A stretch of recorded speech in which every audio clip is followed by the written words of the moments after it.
Grupo Fórmula presenta José Cárdenas Informa. En más de 120 frecuencias de radio en México y cadenas asociadas en Estados Unidos y Centroamérica. Telefórmula en los sistemas Easy, Sky, Total Play, Megacable y otros sistemas vía satélite. José Cárdenas Informa. Hoy con José Luis Arévalo y Óscar Holguín. Hola, ¿cómo están? Muy buenas tardes, bienvenidos. A nombre del titular de este espacio informativo, José Cárdenas, soy José Luis Arévalo y como siempre nos da muchísimo gusto llegar hasta usted. Muchísimas gracias por su preferencia y su confianza y también a este gran equipo, muchas gracias. Y como siempre, mi querido compañero Óscar Holguín. Óscar, muy buenas tardes. Estimado José Luis Arévalo, amigos del auditorio, muy buenas tardes. Hoy nos toca saludar al equipo de los Rudos. Isaac Morán en la coordinación de información, Francisco Rosales coordinando los contenidos, la producción a cargo de Charlie Pérez y Juan Carlos Martínez, la coordinación de entrevistas a cargo de Héctor García Vega y Adrián Moscoso y como siempre Claudia Medina pendiente de la asistencia general. Perfecto, Oscar, regresamos contigo con todas las noticias en un ratito más. Hoy es día 20 de abril, Día Internacional de la Marihuana. Sí, escuchó usted bien, de la marihuana, de la cannabis. Los fumadores de la marihuana celebran el día de hoy, 20 de abril, que por su origen en los Estados Unidos, bueno, se escribe con el formato 420. Por el mes 4, el día 20, recuerda usted que ellos lo escriben al revés, en lugar del día 20 del mes 4, el 420. Según cuenta la historia, todo comenzó en 1971, hace exactamente 50 años. En esa fecha, un grupo de adolescentes que asistían a la escuela secundaria de San Rafael, en el norte de California, que por cierto ya es un estado de la Unión Americana donde se permite el consumo lúdico de la marihuana en las calles, donde usted quiera encontrarse. Esto tiene muy poquito que fue autorizado. Bueno, pues se juntó a las 4:20 para encarar una aventura, encontrar un cultivo de marihuana, esto en Point Reyes, al noroeste de San Francisco. Este grupo de amigos, conocido como los Waldos, tenía en su poder un mapa hecho a mano de la locación y decidió ir a buscar el cultivo. Finalmente no encontraron nada. Un miembro de ese grupo era el cineasta Dave Reddix. El movimiento 420 llegó a México no hace muchos años. Los festejos en esta fecha particular comenzaron durante la segunda década del siglo XXI. De igual forma, por tercera vez consecutiva, en la Ciudad de México, las personas amantes del cannabis se dieron cita para inundar las principales arterias viales del centro histórico y protestar y también celebrar el camino emprendido en la política mexicana rumbo a la despenalización de la droga ilegal más consumida en el país. Queremos despenalizarla, ¿no? Pero vea usted cómo se comportan o cómo se comportaron entre narcomenudistas y consumidores afuera del Senado. Allá está mi compañero Israel Aldave con los detalles. Israel, cuéntanos, por favor.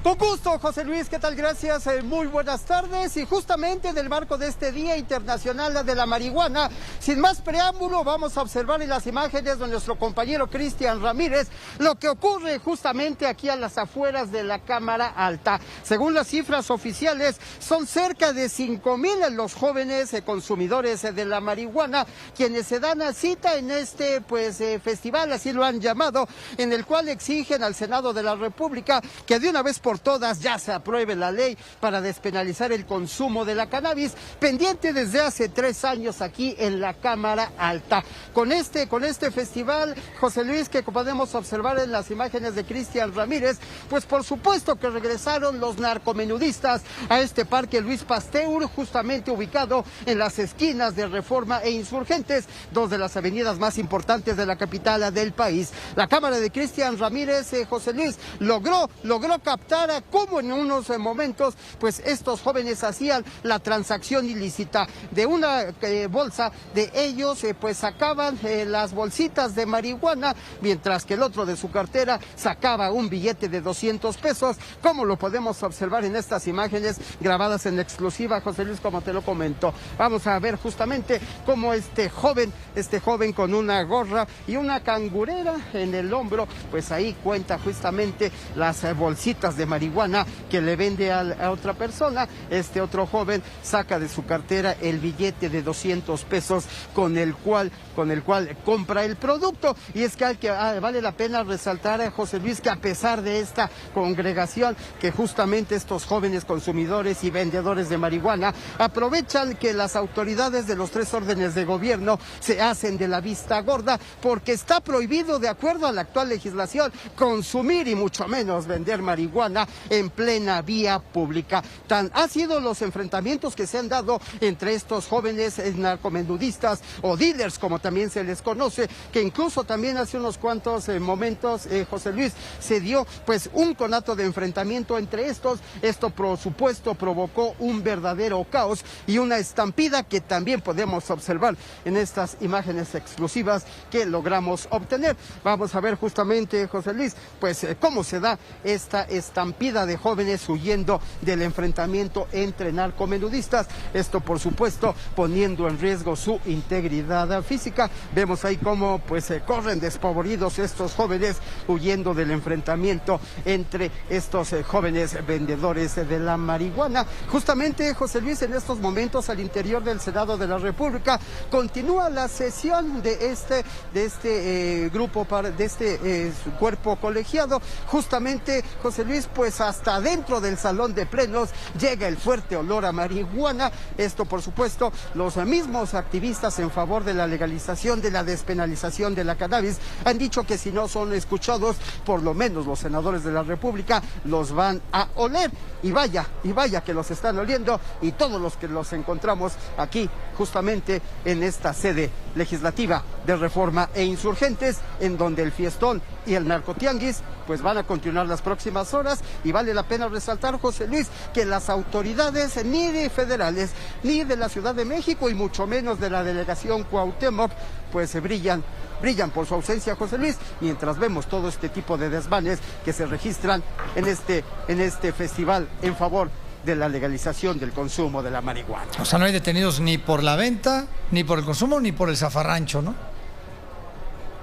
Por nada, José Luis, y es que vale la pena señalar que justamente al ser una zona federal, este perímetro del Senado de la República, hay elementos de la Guardia Nacional, pero ellos están muy distantes. Como te lo comentaba, las autoridades de la capital de nuestro país y de la delegación Cuauhtémoc, pues esas aquí verdaderamente, que hoy por lo menos no existen. Bueno, muchas gracias, Israel, te mandamos un fuerte abrazo, muy buenas tardes. A tus órdenes, José Luis, buenas tardes. Ahí tiene usted la manera de festejar y queremos despenalizarla, ¿no? Y vea lo que pasa el zafarrancho, en fin. Bueno, oiga, hubo una alerta en el Capitolio ya en los Estados Unidos, tuvo que ser evacuado. Vamos a enlazarnos vía telefónica con nuestro corresponsal, Armando Guzmán. Querido Armando, cuéntanos, muy buenas tardes, ¿qué pasó allá en Washington, por favor? ¿Qué tal, José Luis? Imagínate el tipo de paranoia que tenemos en ciudades como Washington. Y sobre esta ciudad está prohibido volar. Entonces, lo que entendemos es que un poquito después de las 6:30, y yo tengo aquí el balcón directamente al Capitolio, y me doy cuenta de las cosas que hacen, y a un poquito después de las 6:30 hubo una evacuación general. Rápidamente nos dimos cuenta que no se trataba de uno de los simulacros que hay generalmente, sino que se trataba de algo en realidad serio. Es muy difícil estar tan cerca de este lugar y no ser afectado por esta misma situación, porque entonces no te puedes acercar a las ventanas, no puedes prender luces de televisión, no puedes hacer un montón de cosas. Entonces, lo que ocurre es que lo que nos dijeron es que no sabían si era una aeronave o un dron o algo volando encima del Capitolio, en la dirección en la que está totalmente prohibido, y eso abarca, ¿qué te diré?, todo el centro de la ciudad, de la capital de Washington. No se puede tener ningún tipo de acceso. Y sobre la capital vuelan aviones caza de los Estados Unidos constantemente, y hay vigilancia también con una serie de satélites y una serie de cosas increíbles para vigilar que la ciudad no vaya a sufrir un nuevo ataque como el del 11 de septiembre. Entonces, cuando hubo la alerta de que esto estaba ocurriendo, la policía del Capitolio entró y no solamente vació el Capitolio, sino vació todos los edificios que están en el complejo del Capitolio, que incluye las oficinas de senadores y de congresistas. Por cierto, el Congreso no está sesionando, y eso hizo mucho más fácil las cosas. pero entonces cerraron todo, no había forma ni de entrar ni de salir. Eso fue hace menos de media hora. Y lo que me acaban de informar hace un momento es que la seguridad ha sido restablecida, que la policía del Capitolio está dando luz verde otra vez a todo mundo, porque aparentemente ya encontramos y ya supimos de lo que se trata. Muy cerca del Capitolio hay dos estadios, uno el estadio de béisbol, el nuevo estadio de béisbol de los nacionales, y en este estadio de béisbol hay aparentemente esta noche un juego en honor de las familias de los militares, y aparentemente dentro de ese espectáculo y de esa fiesta que tienen ahí en el campo, en el estadio de béisbol, Sí. tenían una demostración de paracaidismo de algún tipo. Y entonces eso es lo que estaba conectado con todo esto. Es muy extraño que los militares hicieran una cosa así cuando los militares son precisamente los que están encargados de esa seguridad y saben perfectamente que no se puede volar o sobrevolar sobre esta zona. La distancia entre el estadio de los Nationals y el Capitolio te lo daré como en 15 bloques, 15 calles. Es muy difícil estimar porque las calles aquí son tan largas y no tenemos una referencia, pero son aproximadamente unas 15 calles, que en realidad en un espacio aéreo no es muy grande, pero eso es lo que aparentemente ocurrió. La situación está bajo control, no hay ningún peligro. La policía del Capitolio me lo acaba de comunicar hace menos de 5 minutos, y ahí tienes entonces lo que ocurrió. Armando, no sabes cómo te lo agradezco. Regresamos contigo más tarde. Muchas gracias. Gracias, buenas tardes. Muy buenas tardes allá en Washington. Así las cosas. Óscar Guzmán le tiene más noticias. Óscar Holguín tiene más noticias. Muchas gracias, José Luis. Andrés Manuel López Obrador propone a empresas entablar diálogo para evitar juicios por el tema del autoabasto de energía. Ricardo Monreal critica la campaña de linchamiento mediático contra opositores a la reforma eléctrica. En contraparte, Claudia Sheinbaum defiende los ataques contra quienes Morena llama traidores a la patria. Por cierto, diputados que votaron en contra de la reforma denuncian haber recibido múltiples amenazas. Andrés Manuel López Obrador reconoce que la refinería de Dos Bocas va a costar más de lo previsto. Sobre el Tren Maya, propone a opositores una reunión para aclarar dudas. La Suprema Corte impide que la Fiscalía General de la República entregue al INE la carpeta sobre la investigación contra el hermano del presidente Pío López Obrador y Morena por posible financiamiento ilícito. Marzo es el mes más violento en lo que va del año. Murió el cardenal mexicano Javier Lozano Barragán. Fue presidente del Pontificio Consejo para los Operadores Sanitarios, cargo equivalente al de secretario de Salud del Vaticano. Tenía 89 años. Un juez británico autoriza la extradición de Julian Assange a Estados Unidos. La defensa del autor de los Wikileaks aún puede apelar. Netflix en crisis. Sus acciones se desplomaron 35% debido a la pérdida de miles de suscriptores y reconoce que la situación podría empeorar. Y en el día 56 de la bitácora de guerra, Rusia entrega a Ucrania una nueva propuesta de paz, mientras que el ejército ruso sigue avanzando en el este ucraniano.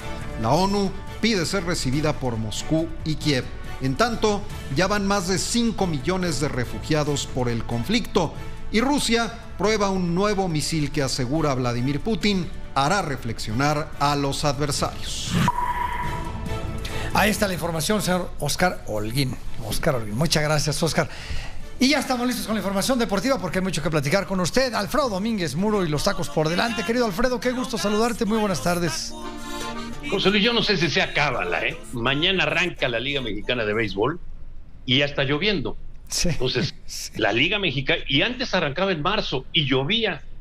Entonces ya puede ser cábala. Ya necesitábamos, por favor, el play ball que arranque y que... Pero si van a empezar, dices, ay, hubo lluvia, bendita lluvia, ¿no? Pero conste, se debe a la Liga Mexicana, no anden de ahí. Bueno, ya tendremos a nuestro especialista al respecto. Bueno, pues muchos temas, José Luis. Mucho. ¿Por cuál quieres? Muchos temas, te diría yo. Wimbledon, ¿qué te parece Wimbledon?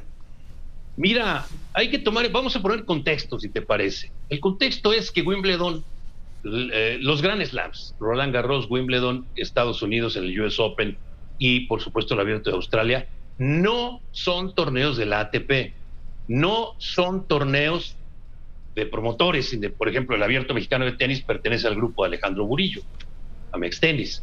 Entonces, él es el dueño de ese torneo y se arregla con la ATP. Y la sanción por parte de la federación, que ahí sí, en la cuestión de los dineros, pues, no tiene nada que ver.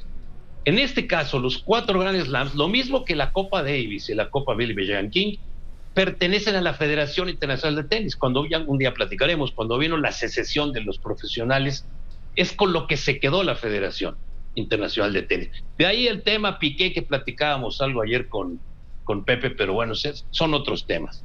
La Federación Internacional de Tenis prohíbe a Bielorrusia y Rusia estar en Copa Davis. ¿Cómo será la Copa Davis? Que ya no nos interesa, que ni estábamos enterados, ¿no? Pero ahí está. Ahora, los Grand Slam tienen autonomía. Incluso Wimbledon tiene autonomía de escoger al número 1 sembrado, que no tiene nada que ver en muchas ocasiones con el número 1 del mundo en ese momento. Entonces, hay que ver ese contexto. Wimbledon decide que no vayan, que no se acepta la participación de tenistas rusos y bielorrusos.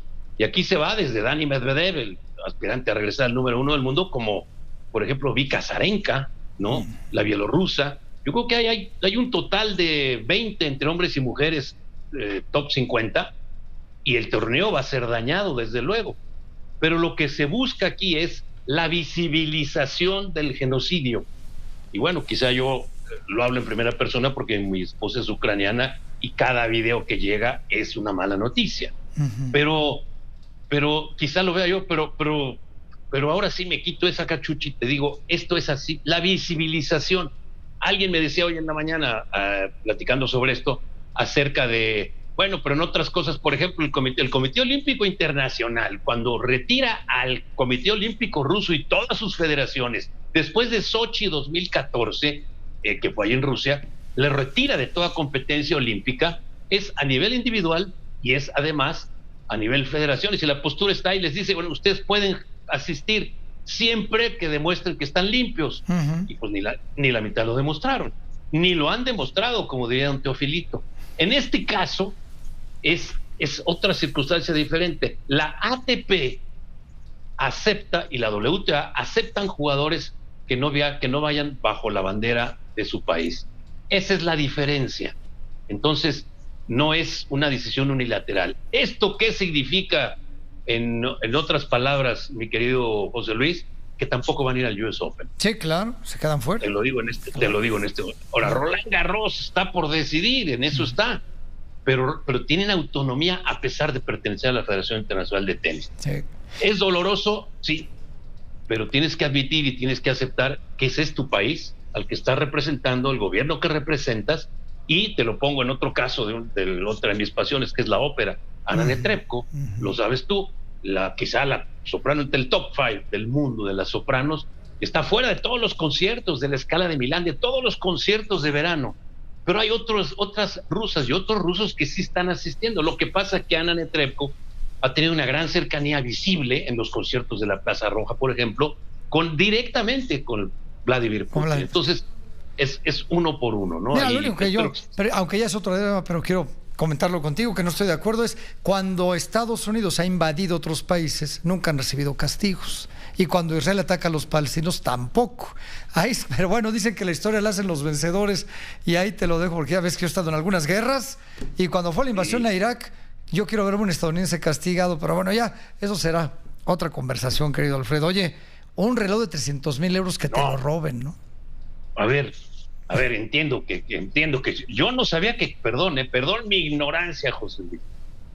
Yo nunca he visto un reloj de ese precio. Aquí dice la marca, dice que Richard Mille. Yo lo veo y te digo, es como los que esos que eran diferentes y todo. Pues así se ve, pero vale 300,000 euros. Ahora, estaba él en una dársena. La dársena es este lugar donde atracan los yates, ¿no? Allá en Viareggio, ¿no? Cerca de Viareggio.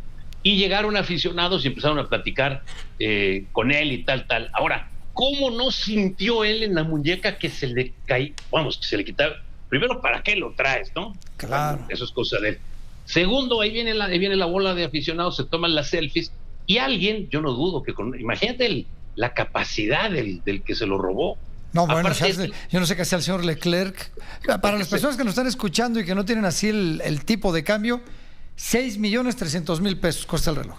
Ay, imagínate lo que estás cargando. Ahora, todos nos hemos fijado, todos, que en el tenis, cuando se termine, cuando vas a la entrevista, lo primero que hace el jugador es ponerse su reloj. ¿Sí? En la Fórmula 1 es igual. Tú ves inmediatamente ahí donde está la gorra que se tienen que poner y todo esto, se ponen el reloj. Ahora, por eso es el patrocinio. Y este era el reloj que le habían dado, porque no lo gastó, le habían dado para estar spokesman y todo esto, con su nombre grabado. Ahora, el que le robó esto, ha de haber un mercado negro para estas cosas. A ver que se lo compre. Pero ¿cómo? Él debe haber sido a dormir diciendo, no me di cuenta del navajazo, vete a saber. $300,000, José Luis. Oye, no creo que sea el único reloj que tiene el señor Leclerc de ese costo, pero pues ahí está. Me queda un minutito, señor Domingo Muro. Fútbol, hoy juega la América, por cierto.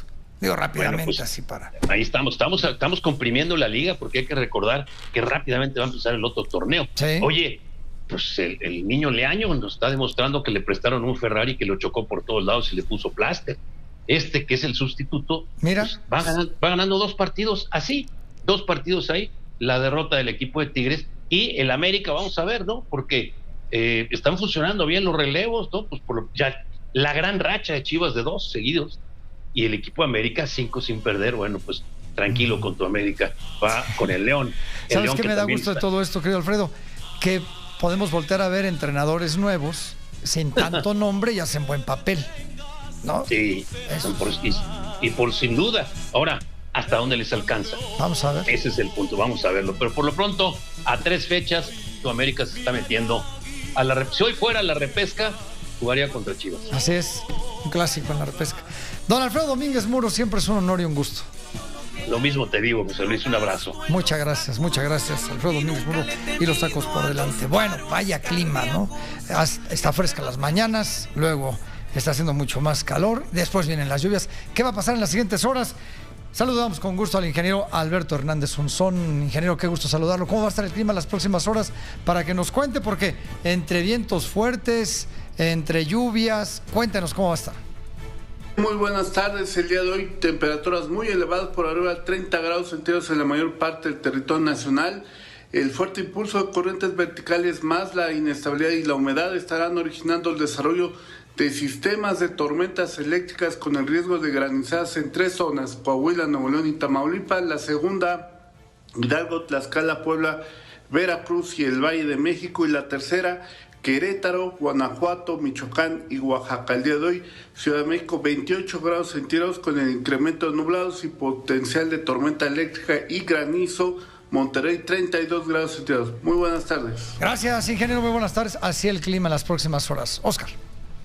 José Luis, pues como ya lo adelantábamos, el cardenal mexicano Javier Lozano Barragán, quien fue presidente del Pontificio Consejo para los Operadores Sanitarios desde 1996 y hasta el 97, falleció este miércoles en Roma, Italia, a los 89 años. La información con Leopoldo Espejel. El cardenal, considerado como el mexicano con más alto rango en el Vaticano, Javier Lozano Barragán, falleció este miércoles a los 89 años de edad en la ciudad de Roma, Italia. Javier Lozano Barragán fue presidente emérito del Pontificio Consejo Pastoral de la Salud del Vaticano desde 1996 hasta 1997, cargo al que también se le conoce como ministro de Sanidad del Vaticano, además de ser arzobispo en Zacatecas. La Conferencia del Episcopado Mexicano emitió esta mañana un comunicado en el que lamenta la muerte del cardenal Javier Lozano Barragán, quien fue fundador de la Universidad Pontificia de México y arzobispo emérito de Zacatecas. En 2003 fue nombrado cardenal por el Papa Juan Pablo II y participó en el cónclave de abril de 2005 que eligió al Papa Benedicto XVI. A Lozano Barragán se le conoció por algunas declaraciones que generaron controversia. Un ejemplo de ello fue cuando aseguró en 2019 que los transexuales y personas homosexuales no entrarían al reino de los cielos. Trascendió que el cuerpo del cardenal Lozano Barragán permanecerá en la capilla de su domicilio hasta el jueves por la noche, para que después se le traslade a la capilla de Santo Stefano en el Vaticano. Se prevé que los funerales se realicen el lunes por la mañana en la Basílica de San Pedro, presididos probablemente por el Papa Francisco. Para Grupo Fórmula, Leopoldo Espejel. Pues descansa en paz el cardenal Javier Lozano Barragán. Nosotros nos vamos a una pausa comercial, regresamos con más información aquí en José Cárdenas Informa. Quédese con nosotros, ya volvemos. Telefórmula en el 121 de Easy, 157 de Sky, 161 de Total Play, 153 de Megacable y en los sistemas vía satélite a todo el mundo. José Cárdenas Informa. Todas las noticias, todas las voces.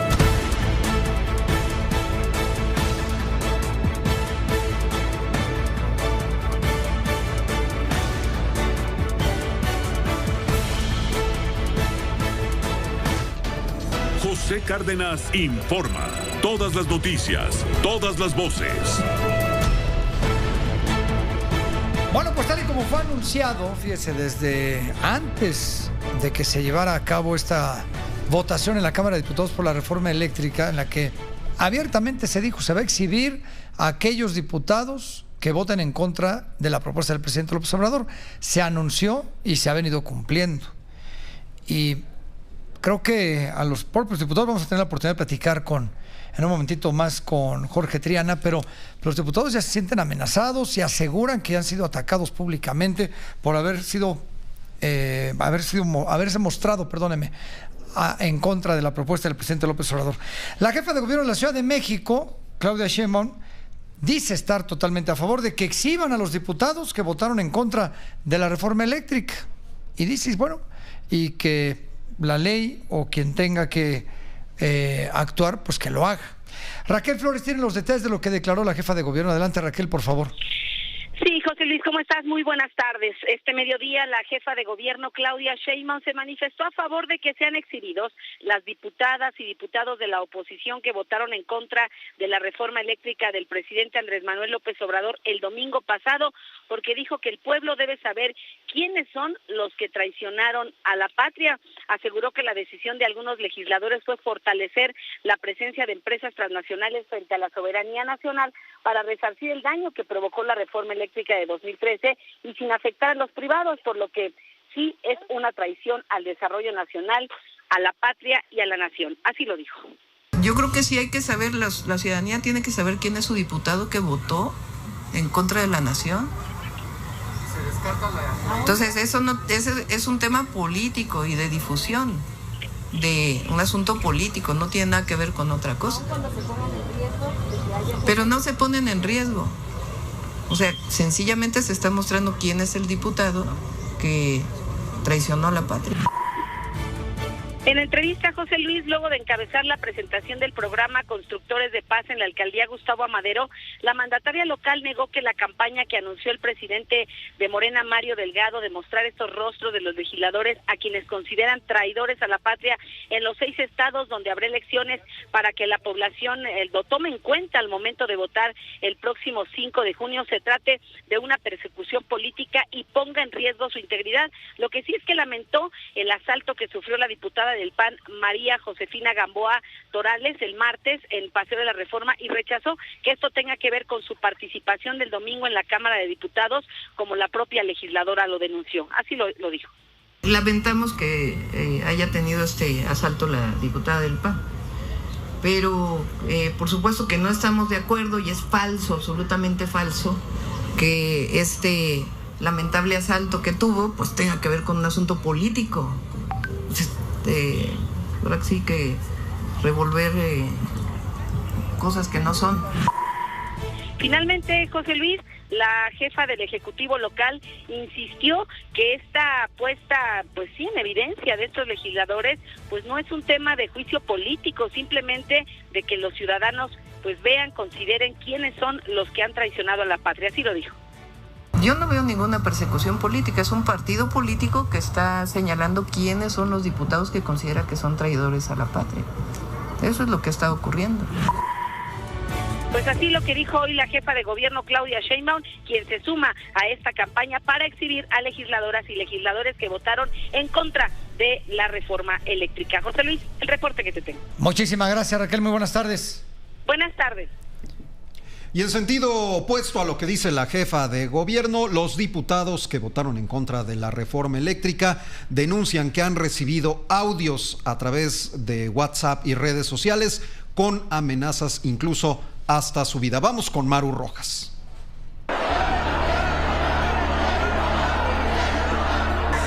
A pesar de las amenazas, incluso de muerte, aquí estoy de frente a la nación. Obviamente estaba más que planeado y afortunadamente fueron cosas materiales, pero bien pudo haber sido que nos intentaron hacer algo si no saco el teléfono y me pongo a grabar el carro o algo a mi esposo o a mí. Y esto es parte de las amenazas que recibimos todos los benditos días por parte de Morena. Amenazar de muerte a diputados, pues esto es muy, muy delicado. No vamos a permitir, ayer lo abordamos los 3 coordinadores de Va por México con los 3 presidentes nacionales, que sigan intimidando a compañeros. Se los va a llevar la chingada por su pensamiento propio. No van a poder dormir, cabrones. Lo que le hicieron al país no tiene madre. Estas las denuncias de diputadas amenazadas de muerte, de sus coordinadores que ya interponen denuncias en el INE y Fiscalía. Un audio que reciben varias veces al día en las oficinas del Partido Verde al interior de la Cámara de Diputados. Afuera del recinto legislativo, el líder nacional del partido en el poder amenaza con poner tendederos y fotografías de diputados traidores a la patria, solo porque no legislan al son que marca el presidente. Estas las respuestas de los coordinadores del PRI y PAN, Rubén Moreira y Jorge Herrera. Mario Delgado tiene el derecho a hacer una campaña así. Lo que yo no creo es que sea lo mejor para el partido que está en el gobierno, porque Mario Delgado es el gran saboteador de todos los arreglos. Mario Delgado es como aquel terrorista que entra a una fiesta, se dinamita y luego dicen, oye, ¿por qué se acabó la fiesta? O sea, Mario Delgado debería tener la estatura política, no la tiene, para enfrentar los retos de un partido que está hoy conduciendo una nación tan grande y tan importante como la nuestra. Puede él hacerlo. Yo no me quejaría por lo que él hace. Bien, siempre y cuando lo haga dentro de la ley, yo no me quejaría por lo que hace, porque nosotros lo podemos hacer con él. Pero creo que él debería ser más prudente en la búsqueda de acuerdos futuros. ¿Qué espera este gobierno? ¿Qué espera que suceda? No solamente en una Cámara, sino en todo un país. Las últimas 3 sesiones han sido de diatriba, de descalificativos unos contra otros, pero el grado superlativo fue anoche. Se aprobaba por unanimidad la reforma a la ley de transparencia. 1 hora duró el discurso de odio de una diputada morenista, Simey Olvera. Originó tantas interrupciones que desde su curul aplaudían el show los morenistas al llamar con descalificativos groseros al presidente de la mesa de decanos. Se pidió una moción de orden. Mariano González del PRI se encendió al querer defender al diputado que más ocasiones ha legislado. Forcejeó con un morenista, los ánimos se caldearon y tuvo que intervenir el coordinador de Morena, Ignacio Mier. Las disculpas del vicecoordinador Leonel Godoy, pero el enfrentamiento seguía hasta que se suspendió la sesión. A ver, saquen sus jaulas. Permítame, secretaría, no podremos avanzar hasta que hayan las condiciones en este pleno para que pueda seguir la sesión. El presidente de la Cámara, Sergio Gutiérrez Luna, de poco se enteró. Atendía exposición con bailes y concierto veracruzano en San Lázaro, porque quiere gobernar la entidad.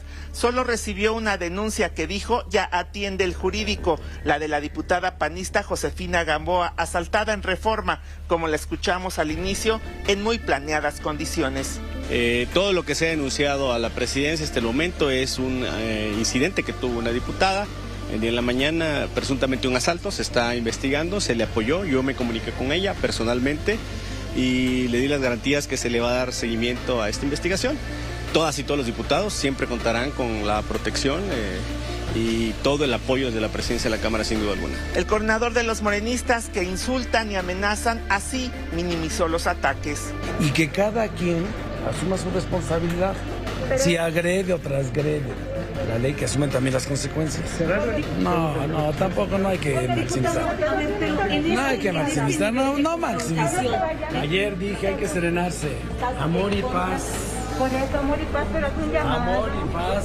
¿Por qué no nos contesta es el llamado, esto, amor y paz. ¿Por qué no nos contesta esto? En la lente, Miguel Ángel Brígido para Grupo Fórmula. María Eugenia Rojas. Y bien, en contraste a la postura del líder de Morena, Ricardo Monreal, quien forma parte de ese partido, ha criticado esta campaña de linchamiento mediático contra opositores de la reforma eléctrica. Israel Aldave tiene la información. Israel, cuéntanos.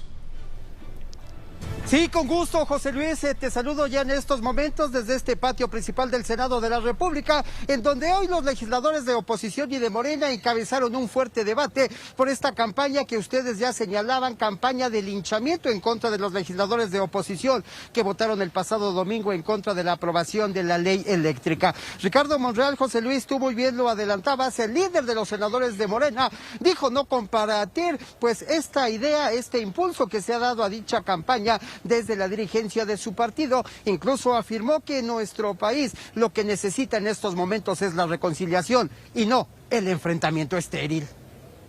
No conviene profundizar las diferencias, no conviene. Eso es lo que yo creo.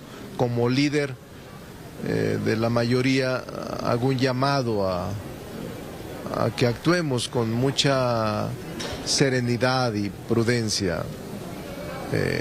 La división entre nosotros no conviene.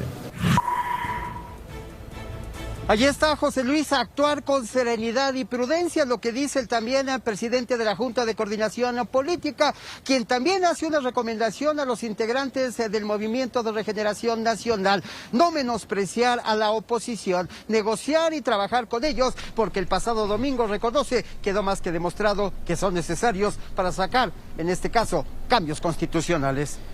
Que dialoguen, que no se ignoren a las minorías, que la oposición existe, es real y tienen derecho a ser escuchados, que en todas las reformas constitucionales e incluso legales, aunque solo sea de mayoría simple, los necesitamos. En torno al mismo tema, José Luis, el vicecoordinador de los senadores priistas, Manuel Añorbe, pidió al gobierno federal y también al partido Morena detener esta campaña en contra de la oposición e hizo responsable tanto a Mario Delgado como a Citlali Hernández, presidente y secretaria general del partido en el gobierno, de lo que le pudiera pasar a los legisladores opositores. Pareciera el gobierno de Nicaragua o pareciera el gobierno de Chávez y Maduro, donde las diferencias se castigan inclusive con cárcel o con la desaparición de los congresos. Esto no lo debemos de permitir. La dirigencia de Morena son los responsables de lo que les suceda a cada uno de los diputados o diputadas de PRI, PAN, PRD y MC que votaron en contra. Y fíjate, José Luis, que justamente pues la senadora del PRI, Beatriz Paredes, una de las pues grandes personalidades aquí en el Senado de la República por su experiencia legislativa, le dejó muy en claro a Citlali Hernández, secretaria general de Morena y quien ya ha regresado a ocupar su escaño, que ella no es traidora a la patria, como la acusan. Sin entrar en ningún debate, que yo no soy traidora a México ni traidora a la nación. Bien dijo Malú Micher que una de las deficiencias graves de la sesión que observamos es que hubo muchos adjetivos y poca discusión con argumentos. Así las cosas, José Luis, en este debate registrado este día, la oposición afirma que irá ante las autoridades correspondientes para denunciar y hacer responsable al dirigente de Morena, Mario Delgado, de lo que le pudiera ocurrir a los legisladores opositores, a quien ellos califican como traidores a la patria. José Luis, el reporte que te tengo con las imágenes de Cristian Ramírez. Muy bien, Israel, te mando un fuerte abrazo, muchas gracias. Estoy, como veo, todas las reacciones de lo que se ha vivido en este tema. El primero en presentar una denuncia que lo ha hecho público, en demandar a Mario Delgado y a Citlali Hernández, ha sido Jorge Triana, diputado de Acción Nacional, pero además vicecoordinador de la bancada del PAN ahí en San Lázaro. Y lo tenemos con nosotros aquí en nuestras distintas frecuencias. Jorge, ¿cómo estamos? Muy buenas tardes, muchas gracias por tomarnos la llamada, el enlace. ¿Qué tal, José Luis? Encantado de platicar contigo. ¿En qué consiste esta denuncia presentada contra Mario Delgado y Citlali Hernández, por favor? Mire, es una demanda por daño moral, por difamación, estos personajes dieron una rueda de prensa donde dieron a conocer abiertamente, cínicamente, si me permites, una campaña de desprestigio en contra de quienes votamos en contra de la reforma constitucional en materia eléctrica del presidente Andrés Manuel López Obrador, y nos llaman traidores a la patria. Esto pudiera sonar como una frase hueca o soltada al viento, un adjetivo, un insulto. No lo es. Traición a la patria es un delito. Está debidamente tipificado. ¿La propuesta del presidente es la patria, en pocas palabras, desde el punto de vista de ellos? Bueno, mira, a ver, es que es completamente absurdo. Completamente absurdo que por el hecho de votar en nuestro libre ejercicio, nosotros tenemos la libertad de votar como querramos, ¿no? Pues se nos tache de traidores a la patria. Traición a la patria es un delito. Está en el artículo 123 del Código Federal, del Código Penal Federal, y nosotros no entramos en ese tipo penal. No se configura. Nosotros no estamos colaborando con un gobierno extranjero. Entonces nos están diciendo delincuentes cuando no lo somos. Y esto, por supuesto, representa una falta que a la luz del Código Civil Federal, en su artículo 1830, queda clarísimo que están llevando a cabo. Ahora resulta que pensar diferente, que analizar nuestro voto, que pensarlo, que razonarlo y expresarlo de acuerdo a lo que dijeron nuestros electores, es traición a la patria. Esto es el colmo. Esto no se veía yo creo que nunca se había visto en la historia de este país. Sí. Fíjate que en el régimen nazi marcaban a los judíos y marcaban las casas donde vivían los judíos e iban a molestarnos a donde estaban, y los negocios los vandalizaban, y es lo que está pasando. Nos están vandalizando nuestras oficinas de enlace, y no son ciudadanos, José Luis, son militantes de Morena, porque el propio partido político del presidente fue quien lo anunció así. Claro. ¿Confías en la autoridad de la justicia mexicana, después de lo que hemos visto con el fiscal Gers Manero, con todas las autoridades, en la manera en la que se maneja la justicia en nuestro país? ¿Confías, Jorge? No confío un ápice en Gers Manero, porque es una persona que de entrada se permitió mantener en la cárcel 528 días a una mujer inocente, y valiéndose de sus palancas al interior del Poder Judicial. Pero afortunadamente la demanda que vamos a enderezar no tiene nada que ver con él y no se tiene que presentar ante el Ministerio Público. Es de carácter civil, es por difamación, es una demanda por daño moral. Se tiene que presentar ante un juzgado civil y va a correr su suerte paralelamente por otro lado. Ahora, no es la primera, más bien, es la primera propuesta del presidente, la primera reforma que ha presentado, y vienen otras. ¿A qué va mi pregunta? ¿Están ustedes en la misma postura? ¿Qué tan sólida está la coalición por un lado? Y por el otro lado, en caso de que ustedes no estén de acuerdo con la siguiente reforma que presente el presidente, ¿la van a rechazar de igual manera a pesar de lo que están viviendo ahora? Mira, antes de responderte eso, quiero decirte que es la primera vez en la historia que a un presidente se le rechaza una reforma constitucional. Esto jamás lo habíamos visto. Jamás se había visto en la historia de este país que alguien no juntara el consenso mínimo para sacar una reforma. Es decir, si yo quiero presentar una reforma, primero la cabildeo, me siento con las personas, hago consensos y no se les dio. Adolecen de oficio político en Morena. Y segundo, está más consolidada que nunca la coalición. Morena y el gobierno nos hicieron el favor de consolidarla, de unirla más, porque, después de la manera como nos han tratado, creo que difícilmente puede haber un puente de diálogo para sacar adelante otra reforma constitucional. Nosotros tenemos un acuerdo, no va a pasar la reforma en materia electoral del presidente de la República, por lo menos en los términos como la ha planteado, no va a pasar la reforma constitucional que pretende paramilitarizar la Guardia Nacional, y el presidente sabrá si se arriesga una vez más a presentar reformas que de antemano sabe que su resultado está facturado. Y aclararte una cosa nada más, el resultado de las votaciones de esas reformas constitucionales no será producto de lo que hagamos los diputados de oposición.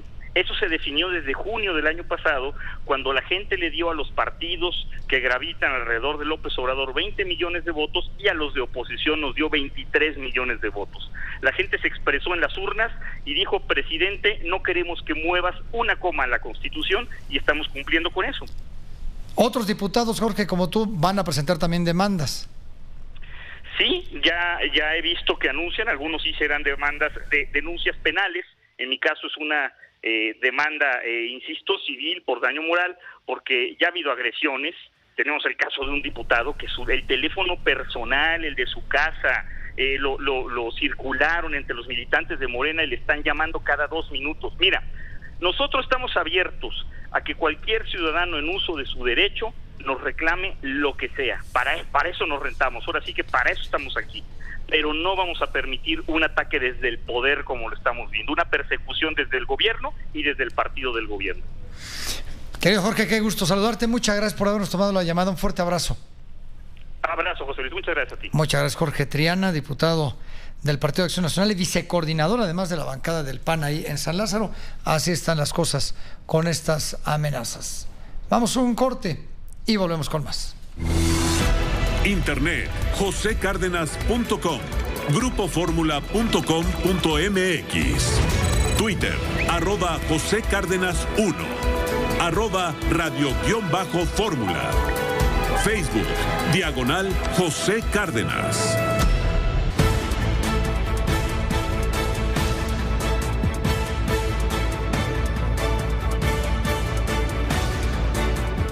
José Cárdenas informa. Todas las noticias, todas las voces.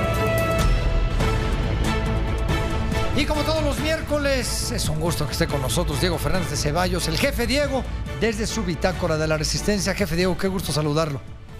Igual el mío, José Luis, con todo mi afecto, a tus órdenes. Oiga, ¿qué le parece pues este linchamiento, entre comillas, o esta manera de exhibir a aquellos que votaron en contra de la reforma presentada por el presidente? Te contesto, pero primero permíteme 2 pequeñas, pero muy sentidas felicitaciones.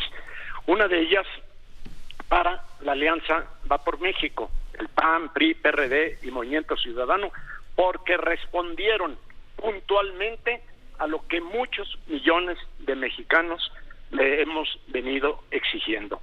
Pero la otra felicitación, José Luis, y también muy sentida, es para el bien amado Tartufo, porque logró en beneficio de México lo que parecía imposible, unificar de esa manera a la oposición en su contra. Ahora el reto es para la Alianza Va por México de mantenerse unida, porque lo peor para México lamentablemente está por venir. Esto que entraña tu pregunta es solo la punta del lápiz, es solo la punta del iceberg, es el principio de una bacanal que le espera a México y que México no merece. Como ya se acabó el mito de que Su Alteza Pequeñísima era invencible, ahora viene el mitote. Se echó el caballo encima porque insultó, amenazó y se burló de los partidos de oposición y de todo el que se atrevió a opinar en contra de su iniciativa. Por eso fue rechazada su iniciativa y con un claro mensaje: tenga para que aprenda. Ese rechazo, esa votación fue un punto de inflexión. Todos sus caprichos eran la ley. Ya no, José Luis. Eso tiene herida a la bestia. Por eso rápidamente tuvo 2 reacciones deleznables. Una, la que tú señalas, acusar de traidores a la patria a los que se atrevieron a pensar y a decidir con libertad. Y segundo, decir que se difundan por todo el territorio los nombres y fotografías de los traidores a la patria.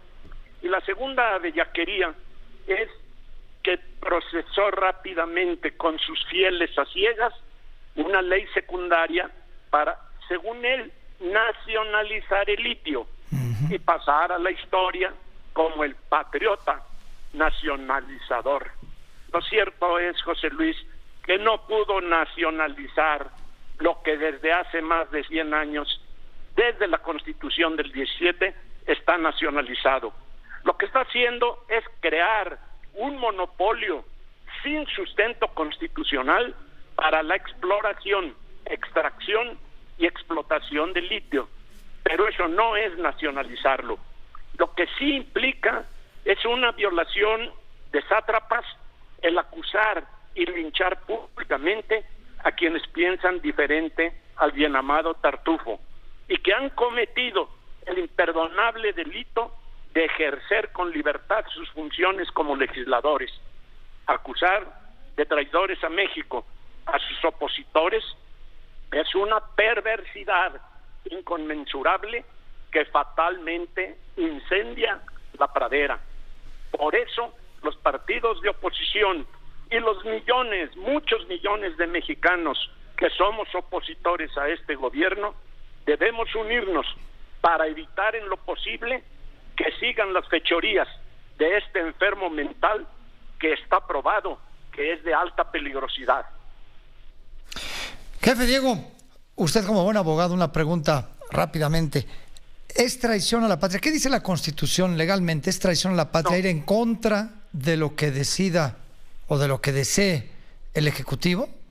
No, eso es un vomitivo lo que ha dicho el presidente, que porque no están de acuerdo con el criterio de Morena, que no tiene criterio, porque el criterio de Morena es el criterio de él, todo el que no piense como él es traidor a la patria. No, el Código Penal Federal establece puntualmente que son las conductas concretas del que sirve a otra nación, del que se presta en determinadas condiciones para agraviar a México, pero son puntualmente las que están, si no mal recuerdo, en el artículo 123 del Código Penal Federal, y allí tú puedes observar que legislar conforme a tus convicciones no solo no es un delito de traición a la patria, es tu deber ético y moral frente a México, que decidas conforme a tus convicciones, conforme a tu análisis en cada uno de los casos, y no sometido a un barbaján que cree que México le pertenece, que él encarna a la nación y que él tiene derecho a señalar quiénes en este país son o no son traidores a México. Por supuesto que felicito a los grupos parlamentarios de la oposición y sí les pido que ojalá sigan unidos, porque como te dije hace unos minutos, lo peor está por venir y México no lo merece. Jefe Diego, es un gusto como siempre, muchas gracias. Gracias a ti, José Luis. Adiós. Diego Fernández de Ceballos, desde su bitácora de la Resistencia. Óscar.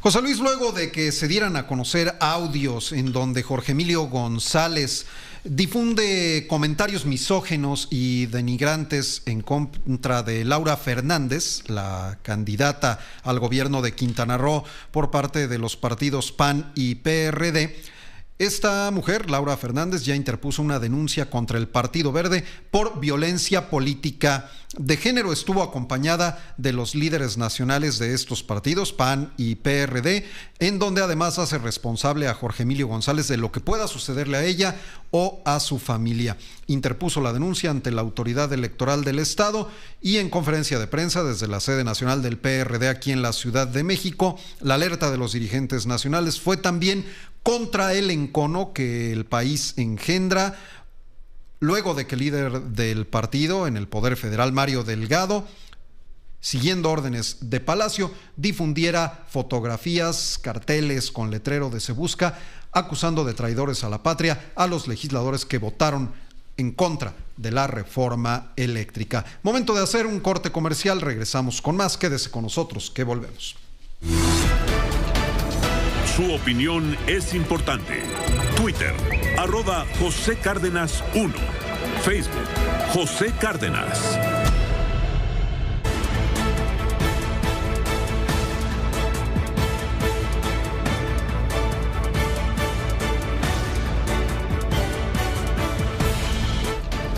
José Cárdenas informa.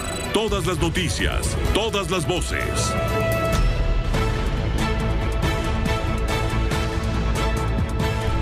Oiga, pues para muchos fueron 3 golpes directos al presidente de la República Mexicana. Primero, le he de recordar lo que sucedió con la revocación de mandato. El presidente no obtuvo, aunque se declaró ganador, no obtuvo la cantidad de votos que él hubiera deseado, ni siquiera la mitad de los que obtuvo en el 2018 para ganar la presidencia. Después vino lo de la Cámara de Diputados, que hemos venido haciendo referencia durante este programa, y un tercer golpe se dio después de que un juez allá en Quintana Roo decidiera que se suspendiera temporalmente el tramo 5 de la obra del Tren Maya, este tramo que tanto ruido ha ocasionado, porque para ambientalistas locales personas que viven en el lugar y que aseguran conocerlo perfectamente, está afectando el medio ambiente. Bueno, pues el presidente ha propuesto una reunión con los opositores al Tren Maya para aclarar dudas. López Obrador quiere platicar con los, como dijo él, famosos que están en contra del Tren Maya. Y mire, él se refiere a los de aquel video, ¿se acuerda usted que aquí le presentamos donde sale Eugenio Derbez, donde salen otros cantantes y personas de la farándula? Y nosotros nos referimos a personas que están dedicadas directamente a la conservación del medio ambiente en Quintana Roo. Bueno, esto dijo el presidente sobre la propuesta que lanza ahora para reunirse con aquellos que están en contra del Tren Maya. Sí, los voy a invitar a ver si platicamos. Sí. Si me estás dando una buena idea. Sí. O sea, los voy a invitar. Sí. A ver cuáles son sus dudas y se las aclaro.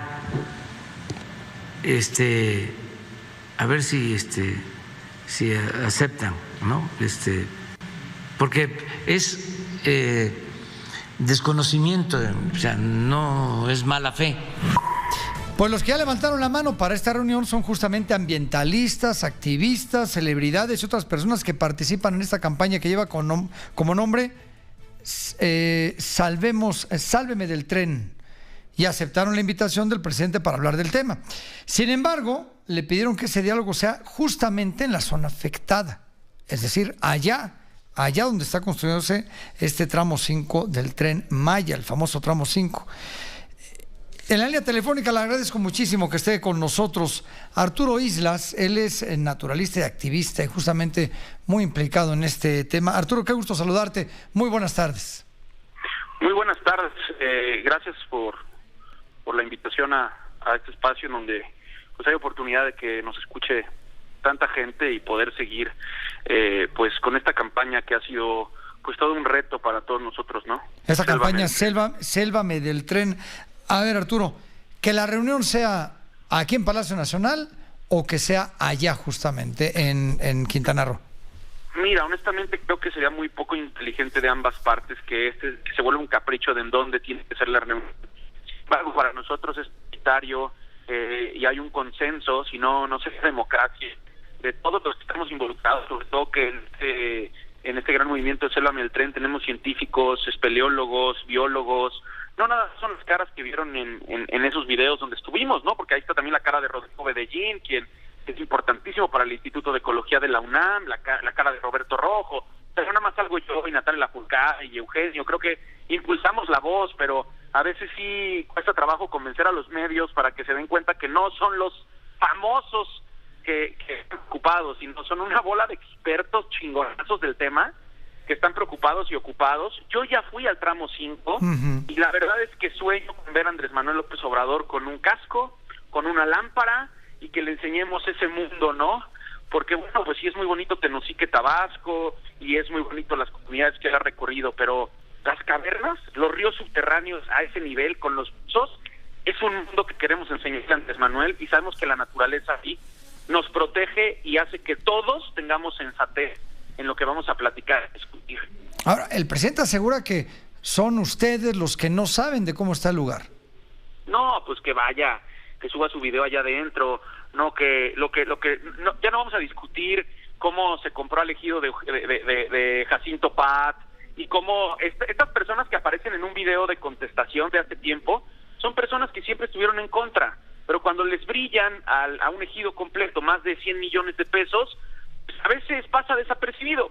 Una de las muestras más grandes que fue de las cosas en las que no estamos de acuerdo, porque una cosa es que hoy estemos abiertos al diálogo, hay una suspensión no definitiva, estamos buscando la definitiva, y justamente este tipo de situaciones y la presión mediática generan que tenga que haber diálogo. Lo que no estamos de acuerdo...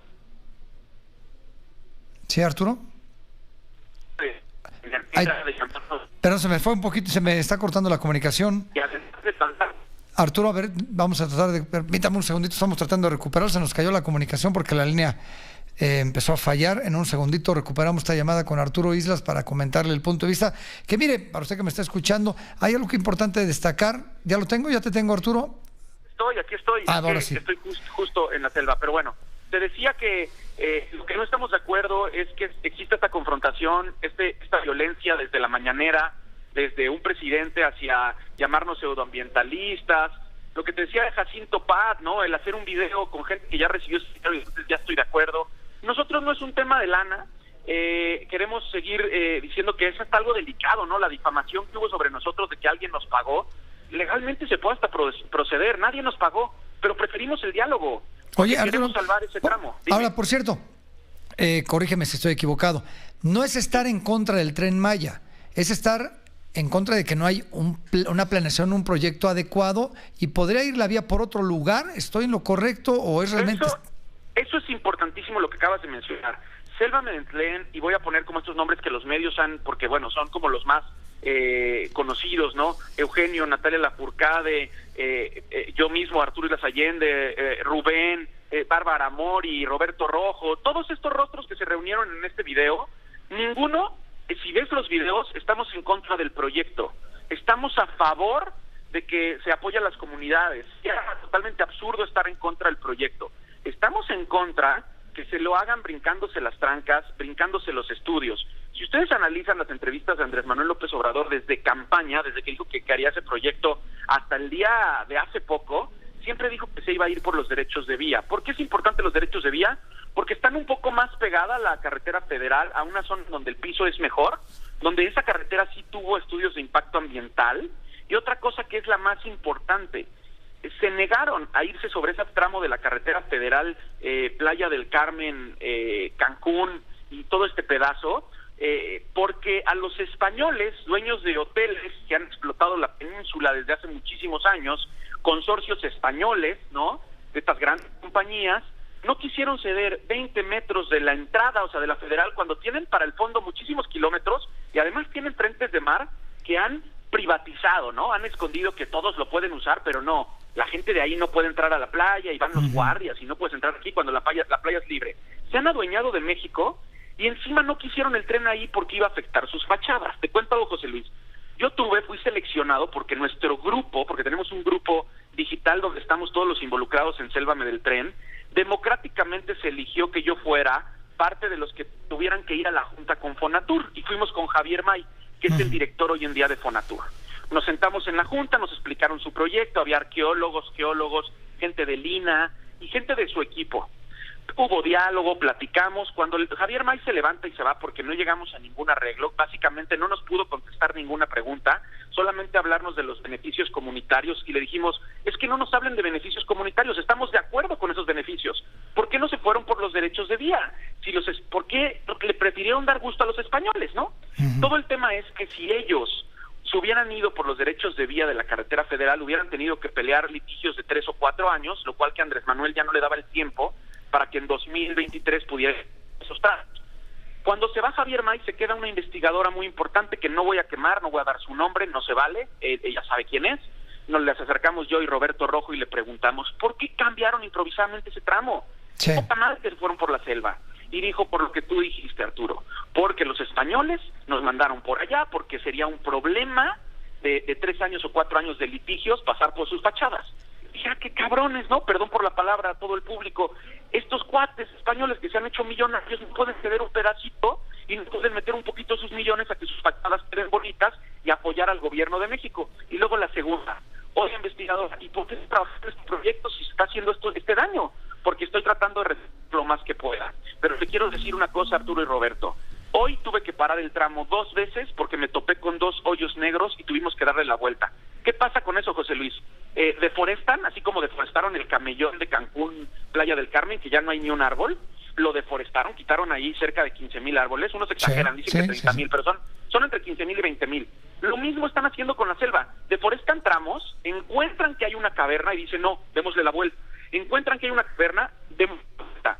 Y esta señora dijo, hay unos hoyos negros, eso es por falta de estudios, te harías trazos mucho más directos, de menos impacto y con mejores pasos de fauna si estudias la zona. Para hacer pilotes, es lo que la gente tiene que entender, pilotes de 130 metros en cenotes subterráneos, es algo, puedes dinamitar un cenote, pero vas a dinamitar 10, 30, 40, puedes salinizar los cenotes porque cambias los cauces.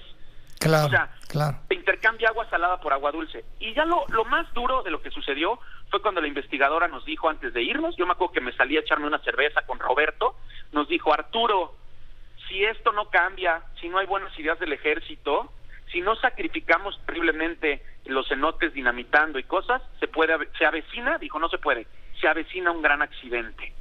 ¿Sí? Eso dijo alguien de Fonatur, no yo, no todos los que, no como nos insultan muchos seguidores del presidente, no, alguien de Fonatur nos dijo, se avecina un gran accidente si esto Pero luego no nos tienes que dar el nombre, Arturo, porque vale la pena luego dar los nombres y apellidos. Hay que buscarles una investigadora de Fonatur, a mí se me hace muy descortés. Y además te voy a decir algo, aunque digan que siembran nuevamente árboles, el destruir no sé cuántos miles de árboles, eso no cubre la reforestación. El daño se hace. Perdón que me interrumpa, ahí te va. Te voy a explicar una cosa. Y me queda un minutito, Arturo, no seas malo, me queda un minutito. Va a ser breve. Los árboles estamos hablando de mangos, de ciruelos, de maderables, pero son árboles que inician y es un proceso de agricultura. Una ceiba, un álamo, 100, son árboles centenarios, tienen nidos de aves, viven los monos, microorganismos que viven dentro del árbol. Eso no lo recuperas y todo eso funciona en el ecosistema. No puedes comparar el poner una semilla de un mango con una ceiba que tiene 100, 200 años en la selva. Claro. No son las mismas funciones. Arturo, no será la última vez, te mandamos un fuerte abrazo y muchísimas gracias. José Luis, que vaya el presidente con su casco y nos vemos en el tramo 5, abiertísimos al diálogo. Ojalá y no sea en Palacio Nacional, que sea ahí mismo in situ. Un abrazo fuerte, Arturo, y muchas gracias. Gracias por el espacio, gracias. No, al contrario, Arturo Islas, ahí tiene usted el tema del Tren Maya. Óscar, por favor. Pues a 4 meses de que se lleve a cabo la inauguración de la refinería de Dos Bocas allá en Tabasco, el presidente Andrés Manuel López Obrador admitió que el costo de la obra va a aumentar e incluso rebasará los $8,000 millones que originalmente se tenían presupuestados. Así lo dijo. La refinería, dijimos 8 millones de dólares, 8,000 millones de dólares, pues va a salir un poco más, cerca de 9,000 millones de dólares. Pero cuando se hizo la licitación, la empresa más importante nos ofrecía 12,000 millones de dólares para hacernos la refinería y la terminaba hasta el 2026. A pesar de este incremento en el costo de la obra, el presidente aseguró que se inaugurará en el mes de julio de este año, tal y como se programó desde un principio. Hay que recordar que actualmente la obra se encuentra en la etapa de la colocación de módulos de plantas, compresores y equipo dinámico, así como en el afinado de los detalles para el funcionamiento de un acueducto. Se calcula que la refinería costará en total $9,800 millones. Momento de una pausa comercial. Quédese con nosotros. Volvemos.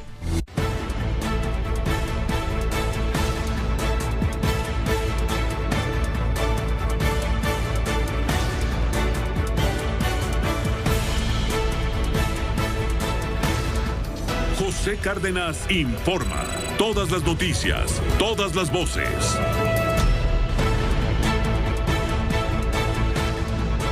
Hace unos minutos, hace aproximadamente 2 horas, el ministro Saldívar, el presidente de la Suprema Corte de Justicia de la Nación, tuvo una conferencia de prensa y en esa conferencia de prensa negó que hubiera habido un error en el conteo de los votos sobre la ley de la industria eléctrica. Juan Antonio Jiménez estuvo ahí y nos cuenta los detalles. Juan Antonio, adelante, por favor.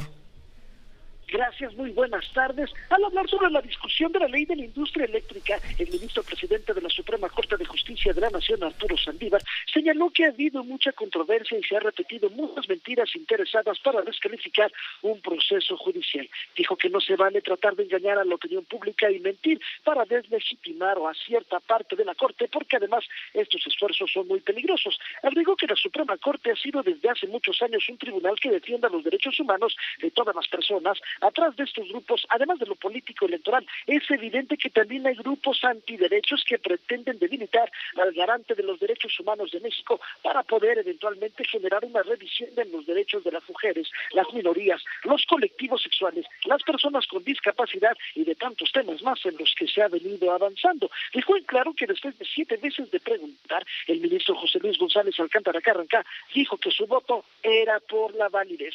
Saldívar Melo de la Rea agregó que la Corte es independiente y siempre están debatiendo de frente, de cara a la sociedad, todos los asuntos. Y por eso, afortunadamente, insistió, tienen una grabación de 6 horas en donde pueden ver todo lo que pasó en esa sesión, pero claro, también hay personas que sacan un tuit o pueden sacar un artículo y con ello tratar de dañar a la gente. Pero dijo, este asunto es ya cosa juzgada, se contaron los votos de la forma en que se emitieron y no hubo inconformidad, comentario u observación alguna de ningún ministro o ministra. Además, también dijo que él no es niñera de nadie. Vamos a escuchar parte de lo que dijo en esta conferencia de prensa el ministro presidente Arturo Saldívar. Yo solo soy responsable de mis votos. Cada ministra y ministro es responsable de sus votos. Yo no soy niñera de nadie y yo no soy responsable de cómo votan mis compañeras y compañeros. Cada quien vota de acuerdo a su convicción y espero que lo hagan en libertad y con independencia. Eso depende de cada uno y una de ellas.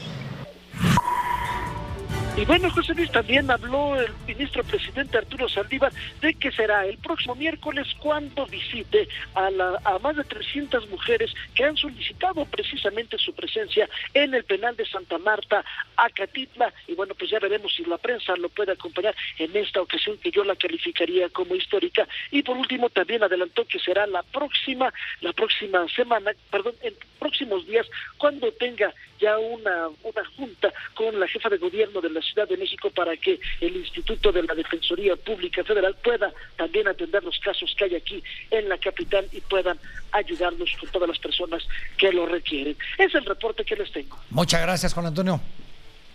Gracias, buenas tardes. Buenas tardes, un abrazo, Juan Antonio. Tiene usted el tema de la Suprema Corte, de la conferencia de prensa de hace unos minutos. Oiga, usted de recordar que se aprobó en fast track, rapidísimo, esta ley minera. Inclusive los diputados de la oposición se retiraron de la Cámara de Diputados, se quedaron los de Morena y la autorizaron rapidísimo, la aprobaron. Bueno, pues el presidente López Obrador ya publicó en el Diario Oficial de la Federación la reforma a la ley minera a través de las cuales se garantiza que la explotación del litio solo podrá realizarla la nación a través de un organismo público descentralizado. Ayer el Senado de la República aprobó esta iniciativa enviada por el presidente López Obrador, luego de que la reforma eléctrica fuera rechazada, como ustedes saben, lo hemos venido platicando el domingo. Además de algunos cambios en los artículos de la ley minera, se adicionan diversas disposiciones de esta. El presidente López Obrador llamó a las cerca de 20 empresas que utilizan el esquema de autoabasto de energía eléctrica y que dan servicio a otras 70,000 a dialogar para resolver cómo van a trabajar luego de que se resolvió que este mecanismo es ilegal. En la mañanera, desde Palacio Nacional, les pidió revisar con sus abogados lo que resolvió la Suprema Corte de Justicia de la Nación para evitar denuncias, pues si se les sigue permitiendo trabajar bajo este esquema, se convertirían en cómplices, así lo dijo. Hago un llamado a estas empresas para que nos sentemos a ver cómo vamos a resolver el problema, porque yo tengo que aplicar la ley, porque si no me convierto en cómplice. Ya hay un marco legal. En este sentido, el presidente comentó que a más tardar en 15 días se tendrá el análisis completo de dichas empresas y aprovechó para recomendarles que revisen el marco legal con abogados, dijo él, serios y que no les mientan. Bueno, oiga, pero si usted cree que esto de la ley minera nos va a favorecer del todo, pues se prevé que no, porque la CONCAMIN ha previsto una salida de inversiones por la reforma a la ley minera para nacionalizar, no nacionalizar, sino de alguna manera proteger el litio para que solamente sea explotado por empresas nacionales. Voy con Jenny Valencia, que tiene los detalles. Jenny, por favor, adelante. Hola, ¿qué tal, José Luis? Muy buenas tardes. Te comento que advierten la Cámara Minera de México y la Confederación de Cámaras Industriales que la reforma a la ley minera para reservar el aprovechamiento de litio de manera exclusiva al Estado alejará inversiones por más de 24.200 millones de dólares. Además, afectará el desarrollo de más de 690 comunidades mineras. Por su parte, la Asociación de Ingenieros de Minas Metalúrgicas y Geólogos de México no descartó, José Luis, que se avecinen una serie de litigios por esta reforma, por las consecuencias en las concesiones ya otorgadas para la exploración y extracción de litio. Destacó que en México hay 82 localidades o manifestaciones de litio, pero solo hay un proyecto minero con exploración avanzada, el de Bacanora en Sonora, aunque señaló que hay que considerar que en la industria minera, por cada 1,000 indicios de mineralización, 100 se convierten en prospectos, 10 llegan a exploración avanzada y solo uno se convierte en mina, y la etapa de exploración puede durar desde 5 hasta 20 años. Es más, el Servicio Geológico Mexicano calcula que la exploración de litio puede llevar de 10 a 15 años. Además, en términos generales, se podría decir que para construir una minera de mediano tamaño se requieren cerca de 300 millones de dólares adicionales a lo invertido ya en la exploración, proyecto que, al ser financiado por el Estado, afectaría las finanzas públicas del país. Ese reporte sobre esta información y la postura de la CONCAMIN, José Luis. Muchísimas gracias, Jenny. Hasta pronto, buenas tardes. Hasta pronto. Bueno, tenemos como siempre, como todos los miércoles, al doctor Carlos Elizondo, profesor de la Escuela de Gobierno del TEC de Monterrey. Carlos, qué gusto saludarlo, muy buenas noches. Oiga, a ver, ayúdeme a entender una parte. El presupuesto minero del año pasado, si la memoria no me falla, era de 52 millones de pesos aproximadamente. No tenemos la calidad de litio que tienen Chile o Argentina. Se necesitan 10 años más o menos para tener una producción satisfactoria de litio. Entonces, ¿por qué pelearlo tanto? ¿Por qué el litio ahorita ocupa la atención si realmente no estamos en condiciones como para ofrecer? Es más, ni la gente de Sonora sabe que están peleando por su litio. ¿Qué tal, José Luis? En efecto, la pregunta es ¿por qué? Porque el presidente no quiere que hablemos de otras cosas. Podemos estar hablando del bajo crecimiento, se revisó a la baja el mismo, de que la inflación no cede, de las presiones en las finanzas públicas, de los problemas de seguridad, de que las medicinas no llegan a los derechohabientes de las instituciones de salud pública. Podemos hablar de tantas cosas importantes que son de interés inmediato para la gente. El presidente es muy hábil y nos lleva a hablar de lo que es una enteleca. Ya estaba ahí también la Cámara dando unos números que a mí me parecen fantasiosos sobre el litio. Como bien dices tú, el Estado mexicano gasta en el servicio geológico para tratar de determinar cuál es la calidad de las reservas que tiene en México, los 50 y tantos millones de pesos que tú dijiste.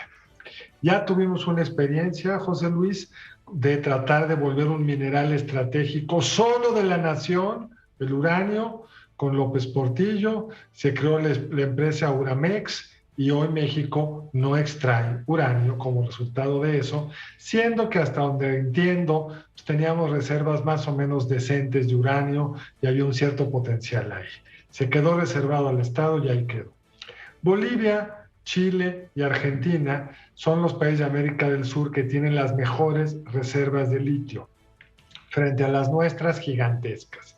Y es interesante las distintas estrategias que siguieron. Los tres países, y ese era el caso de México antes de la reforma, los tres países consideran los recursos mineros propiedad de la nación. El litio, el cobre, la plata, todos son propiedad de la nación. Si yo aquí hago un hoyo en mi casa, lo que encuentre no es mío, es de la nación. Pero Bolivia decidió que solo el Estado boliviano podía extraer litio, mientras que Argentina y Chile licitaron al mejor postor quién iba a extraer y procesar el litio. El resultado después de 10 años es que Bolivia ha gastado una fortuna y no saca un gramo de litio, mientras que Argentina y Chile tienen industrias bastante exitosas y el Estado se lleva una parte de las ganancias de litio vía los derechos mineros, vía el impuesto sobre la renta, las comunidades, si esto está bien hecho, se pueden desarrollar. Entonces realmente lo que acabamos de hacer José Luis, como hemos hecho con el gas natural, por ejemplo. México importa 75% de su gas natural de Estados Unidos. Tenemos mucho gas en el subsuelo que Pemex no ha podido o querido sacar y no dejamos que los privados lo hagan. El resultado neto va a ser similar, como en el uranio. Tendremos el litio enterrado, el presidente habrá ganado su batalla política, pero el país habrá perdido una oportunidad de desarrollar algo que tiene un cierto valor estratégico, un cierto valor económico, dadas las reservas conocidas de litio en México, pero no es nada que le dé al Estado mexicano una palanca verdadera de desarrollo, y menos con la historia de este Estado mexicano que dejó enterrado el uranio, que no saca todo el gas y que no puede todavía, José Luis, llevarle las medicinas a los mexicanos. Claro. Digamos, una de estas consultas populares que tanto le gusta al presidente, ¿usted qué prefiere? ¿Que el Estado extraiga litio o que le lleve las medicinas? Pues supongo que la gente preferirá tener esas medicinas. No, además, perdón Carlos, pero Bolivia creo que tuvo que pedir apoyo de los alemanes para tratar de sacar algo de litio después de haberlo nacionalizado, entre comillas. Y cabe destacar que al ser una ley secundaria, si dentro de 2 sexenios ese gobierno dice, oigan, vamos a cambiar la ley porque ahora sí necesitamos el apoyo extranjero, pues la pueden cambiar igual que se cambió ahorita, ¿no? Se puede cambiar, pero ya se perdió tiempo. Lo que yo creo que perdemos de vista es todas las oportunidades que el país está dejando pasar por este tipo de decisiones. Porque el litio tiene un cierto peso, el no haber licitado reservas petroleras tiene otro, el estar espantando la inversión eléctrica tiene otro, las consecuencias de que no haya suficiente expectativa de energía eléctrica limpia espanta inversión manufacturera, y el resultado, de acuerdo a las revisiones del Fondo Monetario de lo que se espera para los siguientes años en México, el sexenio será el que menos habrá crecido el PIB desde Miguel de la Madrid. Solo Miguel de la Madrid, que heredó una crisis económica horrenda, tuvo un peor desempeño si los pronósticos del fondo se cumplen, y parte del problema es, por supuesto, esta obsesión de hacer cosas que simbólicamente son muy rentables, pero que económicamente son muy costosas. Porque, José Luis, cuando se expropió el petróleo, cuando se expropió la industria petrolera, para ser exacto, se hizo lo correcto. Las empresas estaban desafiando al Estado, había una capacidad estatal para enfrentar ese reto, se estaba expropiando una industria que existía, no se estaba simplemente diciendo lo que está debajo del subsuelo es mío, porque como bien dijiste para el caso boliviano, tuvieron que ir a pedir asistencia técnica, lo cual no está mal. El problema es que ni con eso han podido sacar el litio. Si tú eres dueño de algo, pues ganas más compartiendo la mitad, digamos, de 100 de producción, que diciendo me quedo con todo de cero, que es lo que le pasó a Bolivia. Querido doctor Carlos Elizondo, muchas gracias. Un muy fuerte abrazo. A ti igualmente, un saludo. Un saludo, muchísimas gracias. Oscar, ¿qué tenemos, por favor? Una actualización del caso de Devani Escobar, la estudiante de Derecho de 18 años, desaparecida desde el 9 de abril.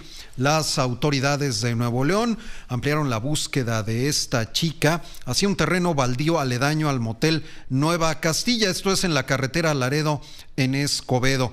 La desaparición de Devani Escobar ha mantenido en vilo a las redes sociales en espera de que pudiera aparecer con vida. A partir de este lunes, los agentes de la Fiscalía General de Justicia de Nuevo León y de la Fiscalía Especializada en Personas Desaparecidas aseguraron el perímetro donde se ubica la sede de Transportes Alcosa. Hay que recordar que la última foto de ella con vida, que desde entonces se ha vuelto viral, la muestra parada al costado de una carretera en las afueras de Monterrey y no muy lejos de la oficina del fiscal general federal. Momento de una pausa comercial, regresamos en 2 minutos, no le cambie, quédese con nosotros, volvemos. Internet, josecárdenas.com, grupoformula.com.mx, Twitter, @JoséCárdenas1, @radio_fórmula, Facebook, /José Cárdenas.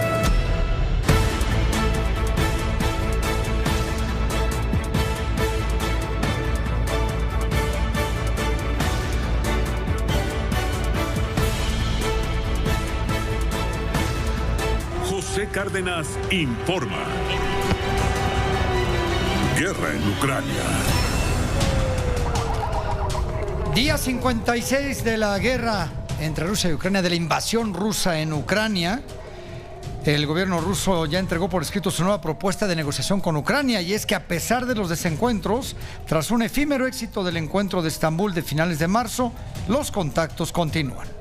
Cuando se cumplen 56 días de una agresiva y destructiva invasión rusa en Ucrania que ha dejado imágenes y escenarios tan impactantes como las de Bucha o Mariupol, el Kremlin anuncia que espera la respuesta oficial de Ucrania luego de que la delegación rusa entregara una propuesta de acuerdo a la parte ucraniana en el marco de las negociaciones de paz entre los representantes de ambos países. Según explicó el portavoz del Kremlin, Dmitry Peskov, los términos son totalmente claros y han sido explicados, y ahora, dice, la pelota está en su cancha. Sin embargo, desde Kiev aseguran que el continuo asedio de Mariupol y la falta de humanidad de las fuerzas rusas complican los procesos de paz, además de los reiterados fracasos a la hora de establecer corredores humanitarios para evacuar a los civiles atrapados bajo zonas de conflicto activo. Unas acusaciones que desde Moscú niegan y además van más allá, acusando al gobierno de Volodymyr Zelensky de fingir atrocidades para acusar a las tropas rusas de crímenes de guerra.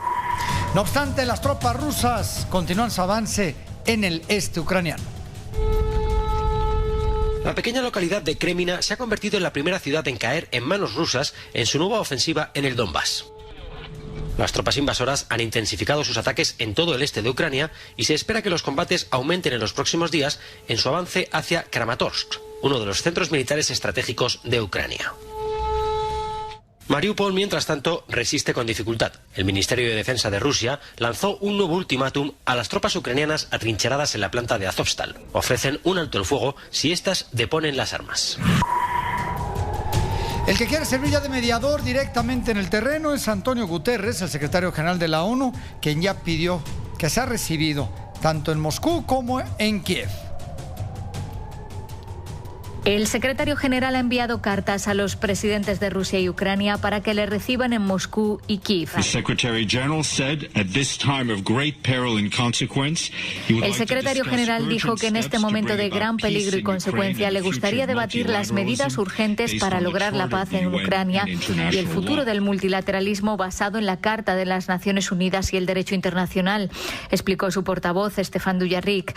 Las Naciones Unidas en Ucrania manifestaron hoy su grave alarma por la creciente crisis humanitaria en miedo de la intensificación de la ofensiva rusa en el este del país.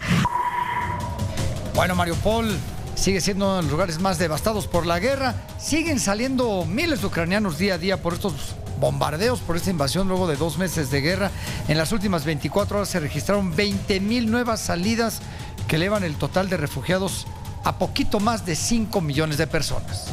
Agencias internacionales revelan que los ucranianos constituyen ahora el segundo grupo de refugiados más grande del mundo, solo superado por los más de 6.800.000 sirios que buscaron refugio en los últimos años, sumando así en el mundo alrededor de 32 millones de personas que huyeron de sus países. A esta cifra se suma algo más de 7 millones de desplazados internos en Ucrania, una cifra que se convierte en la mayor dentro de un país debido a un conflicto en el mundo. Kelly Clements, alta comisionada adjunta de ACNUR, recordó al Consejo de Seguridad de la ONU que el 1 de marzo solicitaron $550 millones para atender la emergencia de refugiados, pero adelantó que pronto harán otro pedido para ayudar a salvar vidas de los desplazados internos.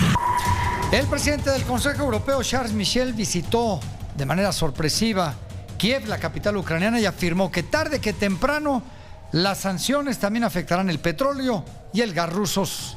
El presidente del Consejo Europeo, Charles Michel, ha asegurado que cree que debe haber justicia para las presuntas atrocidades cometidas por las fuerzas rusas durante una visita a Ucrania para mostrar el apoyo al país en su lucha para impedir la invasión rusa.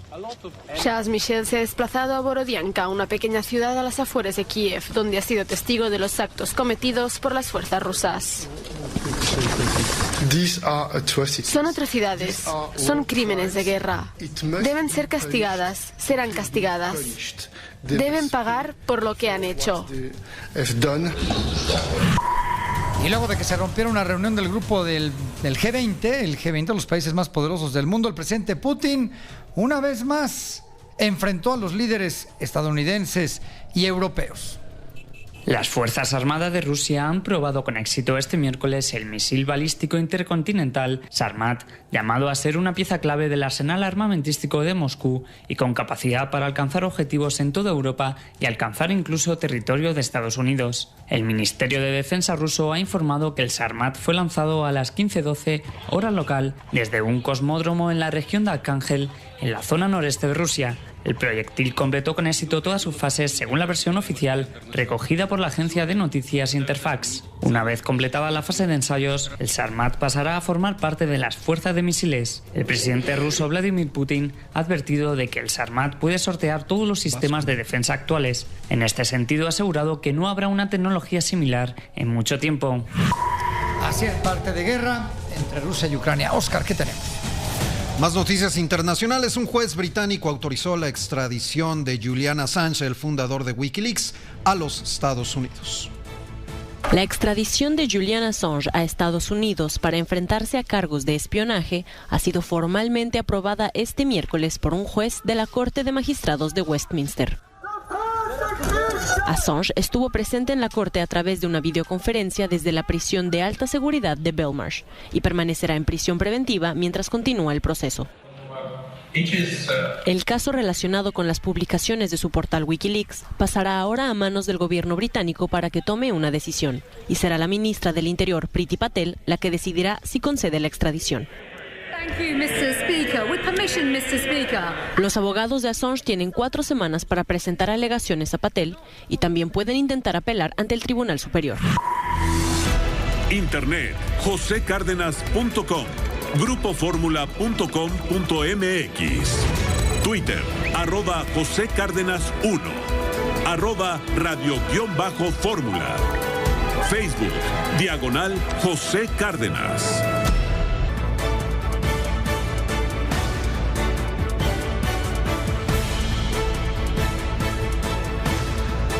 José Cárdenas informa. Todas las noticias, todas las voces. Oiga, sobre el tema de la pandemia, sobre el tema del coronavirus, déjeme le cuento que la Organización Panamericana para la Salud, la OPS, esas son sus siglas, pidió esperar la respuesta del mecanismo COVAX a la solicitud del presidente López Obrador para adquirir vacunas pediátricas justamente contra el SARS-CoV-2. En ese sentido, eso fue lo que dijo Jarbas Barbosa, el subdirector de la OPS. La otra alternativa, seguro, conversar con las autoridades, que sería la compra por el Fondo Rotatorio de la Organización Panamericana de la Salud de manera directa. Es muy importante ampliar la posibilidad de más vacunas autorizadas para niños y niñas. La OMS en el momento tiene solamente la vacuna de Pfizer para niños y niñas con más de 5 años, la vacuna de Moderna para adolescentes con más de 12 años, pero otras vacunas están bajo evaluación. En más del tema, la Organización Panamericana de la Salud, en voz de Ciro Ugarte, quien es director de emergencias en salud de este organismo, consideró que México tiene la absoluta libertad de declarar el fin de la emergencia sanitaria por coronavirus en su propio territorio, aunque para la Organización Panamericana de la Salud todavía no es el momento de bajar la guardia porque pueden aparecer nuevas variantes más virulentas y mortales. Esto al ser cuestionado sobre la tentativa de México de declarar el fin de la emergencia sanitaria hacia mayo, cuando ya se haya vacunado a la mayor parte de adultos mayores de 18 años. Pausa comercial, regresamos. En Grupo Fórmula, todas las noticias, todas las voces. José Cárdenas informa. Todas las noticias, todas las voces.